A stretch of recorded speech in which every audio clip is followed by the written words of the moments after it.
धीरे बोलो, कोई सुन ना ले। ये बात हम सब के कानों में पड़ी होगी और हमारे मुंह से भी निकली होगी, लेकिन सोचने की बात यह है कि ये वाक्य कब कब हमारे मुंह से निकलता है और कब कब हमारे कानों में पड़ता है, क्योंकि ऐसे कम ही गुप्त राज होते हैं जो हम दूसरों के कानों में पड़ने नहीं देना चाहते। अक्सर परिवार में अशांति का कारण हम स्वयं ही होते हैं। हम इस बात को देख पाए भले ना देख पाए, पर ये असल सत्य है, क्योंकि जाने अनजाने मूर्खतावश हम खुद ही अपनी वो बातें दूसरों को बता देते हैं जो हमें कभी नहीं बतानी चाहिए, और वही बातें जो जाने अनजाने हमने किसी दूसरे के सामने बता दी थी, वही हमारे दुख का कारण बन जाता है, वही हमारे झगड़े का कारण बन जाता है। और फिर बाद में हमें पछतावा होता है कि मुझे ये बात किसी को बतानी नहीं चाहिए थी, मेरी ही गलती हुई कि मैंने जाने अनजाने ये बात सभी को बता दी। इसीलिए आज की जो बौद्ध कहानी मैं आपको सुनाने वाला हूँ, उसे सुनने के बाद आपको 7 ऐसी बातें पता चलेंगी जो आपको कभी किसी को नहीं बतानी। ये जो 7 बातें हैं जो आपको किसी को नहीं बतानी, क्यों नहीं बतानी, इसके पीछे का तर्क भी मैं आपको दूंगा। और इन 7 बातों के अलावा अगर आपको लगता है कि कोई बात ऐसी है जो मुझसे छूट गई या मैं नहीं बता पाया, तो कमेंट सेक्शन में जरूर बताना। इससे पहले कि आप इस बौद्ध कहानी में खो जाएं, इस चैनल को सब्सक्राइब जरूर कर लें। तो चलिए कहानी शुरू करते हैं। एक समय की बात है, एक नगर में रिंकू नाम का एक युवक रहता था। वो युवक बहुत गरीब था, कुछ पैसा नहीं था उसके पास, 2 वक्त की दाल रोटी भी बड़ी मुश्किल से उसको नसीब होती थी। किसी काम की तलाश में दिन रात खोज करने पर भी उसे कोई काम नहीं मिल रहा था। फिर एक दिन उसने अपनी पत्नी के सामने अपनी सारी समस्या बता दी। उसने अपनी पत्नी को कहा कि मैं जिस जगह भी काम मांगने के लिए जाता हूँ तो हर कोई मुझे ये कहकर काम नहीं देता कि हमारे यहाँ काम की जरूरत नहीं है। मैं काम की तलाश कर करके थक चुका हूँ। मुझे समझ नहीं आता कि मैं तुम लोगों का पेट कैसे भरूंगा, अपने बच्चों को कैसे पालूंगा, और ये चिंता मुझे दिन रात खाए जा रही है। ये सुनकर उसकी पत्नी ने कुछ सोचकर कहा कि तुम एक आदमी के पास एक बार ही काम मांगने के लिए जाते हो, और जब वो काम नहीं देता तो तुम दोबारा उसके पास जाते तक नहीं हो। अगर तुम्हें उनसे काम लेना है तो तुम्हें हमदर्दी जतानी होगी, तुम्हें उनसे हमदर्दी हासिल करनी होगी, अपनी गरीबी दिखानी होगी, ताकि वो लोग तुम्हारी मजबूरी समझकर तुम्हें काम पर रख लें। इसीलिए शर्म मत करो, उन्हें अपनी मजबूरी बताओ, अपनी गरीबी बताओ, और इसी उपाय से तुम काम पा सकते हो। ये बात रिंकू के मस्तिष्क में बैठ गई और अगले दिन काम मांगने के लिए वो उसी सेठ के पास जा पहुंचा जहां पर वो पिछले दिन काम मांगने के लिए गया था। लेकिन इस बार उसने हाथ जोड़कर उस सेठ से प्रार्थना की, उससे विनती की कि वो बहुत गरीब है और उसे काम की बहुत आवश्यकता है। वो जो कुछ भी उसे देंगे वो उसमें संतुष्ट हो जाएगा, पर कृपया करके मुझे अपने यहाँ काम पर रख ले। उसकी ये हालत देखकर उस सेठ ने उसे अपने यहाँ काम पर रख लिया। वो रोज वहाँ पर काम पर जाने लगा। अंदर ही अंदर वो खुश तो था कि उसे काम तो मिला, लेकिन उसे वेतन दूसरे लोगों से कम मिलता था। वही काम जो दूसरे लोग कर रहे थे उन्हें ज्यादा वेतन मिल रहा था और इसे कम वेतन मिल रहा था। जब इस बारे में उसने अपने सेठ से कहा तो सेठ ने कहा कि देखो भाई, तुम्हें काम की जरूरत थी, मैंने तुम्हें काम दिया, मेरा धन्यवाद करने के बजाय तुम मुझसे शिकायत कर रहे हो, ये कैसी भलमनसाहत है। ये सुनकर रिंकू वहीं पर चुप हो गया। बात कहीं ना कहीं सत्य थी, सच थी। सेठ ने तो उसे उसकी मजबूरी के हिसाब से ही काम दिया था और इसीलिए वो उसे अपने अनुसार ही वेतन देता था।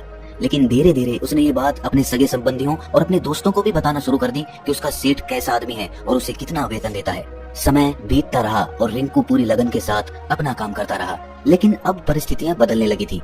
सेठ अब रिंकू से दूसरे लोगों से ज्यादा काम लेता था और उनसे कम वेतन उसे देता था। ये बात रिंकू के मन को बहुत खलती थी। वो दूसरों से ज्यादा मेहनत कर रहा है और उनसे कम वेतन पा रहा है। इससे उसके आत्मसम्मान को बहुत गहरी चोट पहुंची। अब धीरे धीरे उसका मन अपने काम से हटने लगा। उसका मन काम में लगता ही नहीं था। जाहिर सी बात है कि ऐसी जगह किसका मन लगेगा जहां आदमी को अपने आत्मसम्मान के साथ समझौता करना पड़े। इसीलिए जल्द ही उसने अपना काम छोड़ दिया और वो घर पर आकर खाली बैठ गया। अब उसके पास घर का खर्चा चलाने के लिए भी पैसे नहीं बचे थे। इसीलिए उसने अपने सगे संबंधियों और अपने दोस्तों से सहायता मांगनी शुरू की। लेकिन उसके दोस्त उसके सामने तो उसे दया का पात्र समझते थे, उसे दिलासा देते थे, लेकिन पीछे से उसका मजाक उड़ाते थे। वो कहते कि कितना बेवकूफ है, सेठ ने इतना काम लिया और बेचारे को पैसे भी नहीं दिए। अरे हम इसको पैसे दे दें तो ये कल हमारा भी पैसा वापस कर पाएगा, इसकी ऐसी हालत है, काम तो इसके पास कुछ है नहीं, पैसा कहाँ से लाके देगा। और इसी वजह से रिंकू की हालत दिन ब दिन खराब होती जा रही थी। अब वो दिन रात तनाव में रहने लगा था। वही दोस्त, वही सगे संबंधी जो उसके अपने होने का दिखावा करते थे, वो उसे दया का पात्र समझ रहे थे। उन्हें उसके ऊपर तरस आ रहा था। सब लोग आकर उसे ज्ञान तो बहुत देते थे, लेकिन कोई सहायता नहीं करता था। और अक्सर ऐसा ही होता है, ज्ञान देने वाले तो बहुत मिल जाते हैं, लेकिन मदद करने वाले, उंगली पकड़कर, हाथ पकड़कर आगे चलाने वाले कितने लोग मिलते हैं। एक दिन उसे पता चला कि पड़ोस के गांव में एक बौद्ध भिक्षु आया हुआ है जो बहुत ही ज्ञानी है। रिंकू इतना तनाव में था कि उसे कोई रास्ता नजर ही नहीं आ रहा था। इसीलिए जाने अनजाने वो उस बौद्ध भिक्षु के पास पहुंच जाता है। वहां पहुंचकर वो सीधे उनके पैरों में गिरकर रोने लग जाता है। वो रोते रोते उन्हें अपनी सारी परिस्थिति बताता है। उसे बताता है कि किस तरह उसके सेठ ने उसका फायदा उठाया और उसके सगे संबंधी उसके साथ कैसा व्यवहार रखते हैं। सारी बातें सुनकर बौद्ध भिक्षु ने उसे चुप कराते हुए कहा कि बंटे, ये सारी समस्याएं तुम्हारी बुद्धिहीनता, तुम्हारी मूर्खता के कारण उत्पन्न हुई है। अगर तुम्हारे अंदर विवेक होता तो इनमें से एक भी समस्या तुम्हारे चित्त को दुखी नहीं कर सकती थी, लेकिन तुमने अपने अविवेक के कारण, अपनी मूर्खता के कारण खुद ही अपने रास्ते में कांटे बिछा दिए।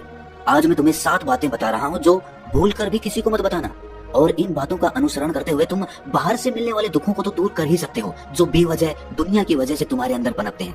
पहली बात जो किसी को नहीं बतानी चाहिए वो है अपनी मजबूरी। अपनी मजबूरी का दिखावा करके दूसरों का दया पात्र बनके उनकी सहायता लेने की गलती कभी मत करना।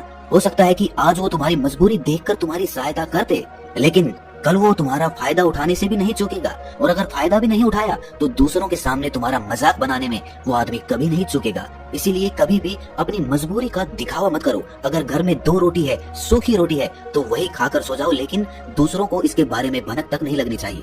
जरा आप खुद सोचो, मजबूरी बताने का क्या प्रयोजन होता है एक इंसान का? या तो वो दूसरों से सहानुभूति हासिल करना चाहता है या उनसे कोई आर्थिक मदद चाहता है।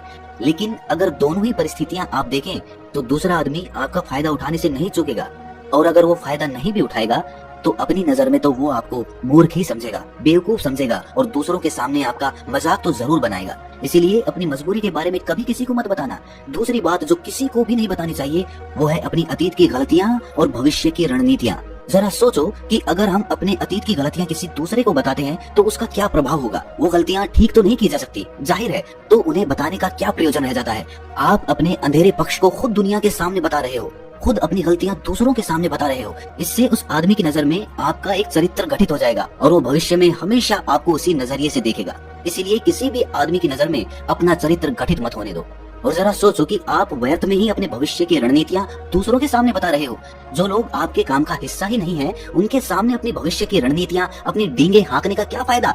वो लोग आपकी सहायता तो नहीं करेंगे, लेकिन आपकी भविष्य की रणनीतियों में बाधा जरूर बन सकते हैं। आप खुद अपने विवेक का इस्तेमाल करिए और सोचिए कि आपके साथ भी ऐसा हुआ है कि आपने अपनी भविष्य की रणनीति किसी को बताई हो और वो कामयाब ही ना हुई हो। जरूर हुआ होगा, जरा गौर से सोचिए। तीसरी बात जो किसी को नहीं बतानी चाहिए वो है अपने घर की बातें।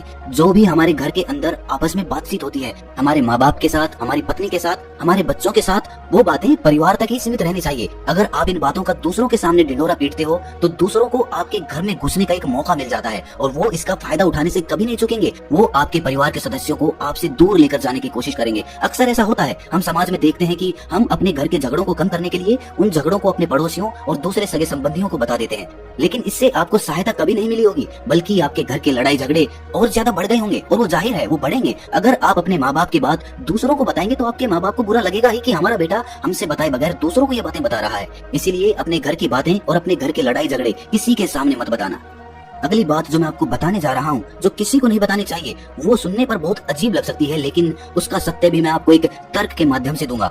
मैं कहता हूँ कि अपनी आमदनी किसी को मत बताना। अब अपनी आमदनी ना बताने के पीछे क्या प्रयोजन हो सकता है? जरा सोचिए कि आप अपनी आमदनी अपने दोस्तों को बता देते हैं, तो जब आपके दोस्तों को जरूरत पड़ेगी तो वो सिर्फ आपको ही याद करेंगे, क्योंकि उनको पता है कि अगर आपकी आमदनी ज्यादा अच्छी है तो आप ही उनकी मदद कर सकते हैं, और इसीलिए ज्यादा लोग आपसे सहायता मांगेंगे। और जब आप उनकी सहायता नहीं करेंगे तो वो सोचेंगे कि इस आदमी के पास पैसे हैं, मेरी सहायता कर सकता है, लेकिन ये सहायता कर नहीं रहा है। और इसीलिए आपकी आमदनी आप दोनों दोस्तों के बीच एक झगड़े का कारण हो सकती है।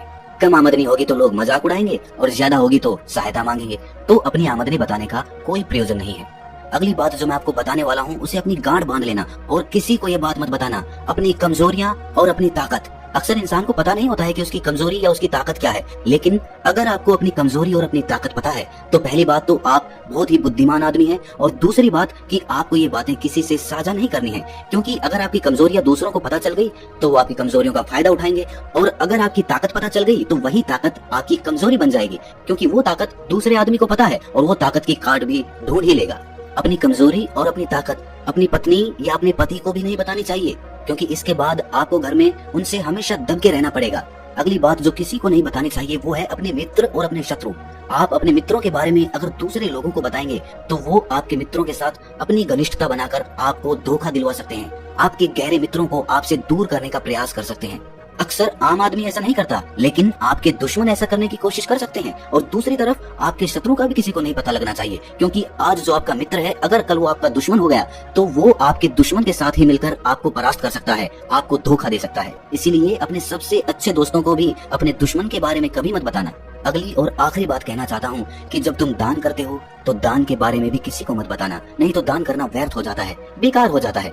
जब आप अपने दान का ढिंढोरा पीटते हो तो आप ये बता रहे हो कि मैं कितना बड़ा दानी पुरुष हूँ, और ये आपके अंदर एक अहंकार निर्मित करेगा। इसीलिए दान गुप्त रूप से किया जाए उतना ही अच्छा होता है, उतना ही फलदायी होता है। जब आपका बायां हाथ दान कर रहा हो तो दाएं हाथ को भी ना पता चले कि बायां हाथ दान कर रहा है। ये 7 बातें जो बौद्ध भिक्षु ने रिंकू को बताई, इनमें संसार के सभी सिद्धांत छिपे हुए हैं। इन बातों का अनुसरण करते हुए आप अपने घर में सुख शांति बना सकते हैं और घर के झगड़े हमेशा के लिए दूर कर सकते हैं। आप इन बातों के बारे में अपने विवेक से भी सोचेंगे तो आपको ये बातें सच मालूम पड़ेंगी। और हमारा कहानी सुनाने का मकसद यही है कि आपका विवेक जागृत हो, आप खुद उन बातों के बारे में सोचें जो हम आपको बता रहे हैं, और अगर हम गलत हैं तो आप कमेंट सेक्शन में वो बात जरूर बताएं जिस पर हम गलत हैं। और इनके अलावा भी अगर आप कुछ जानते हैं तो उन बातों को भी कमेंट सेक्शन में जरूर डालें। तो दोस्तों, कैसी लगी आपको ये कहानी कमेंट सेक्शन में जरूर बताना, और अच्छी लगी तो इस चैनल को सब्सक्राइब जरूर कर लेना। तो मिलते हैं अगली कहानी में, तब तक के लिए अपना ख्याल रखें।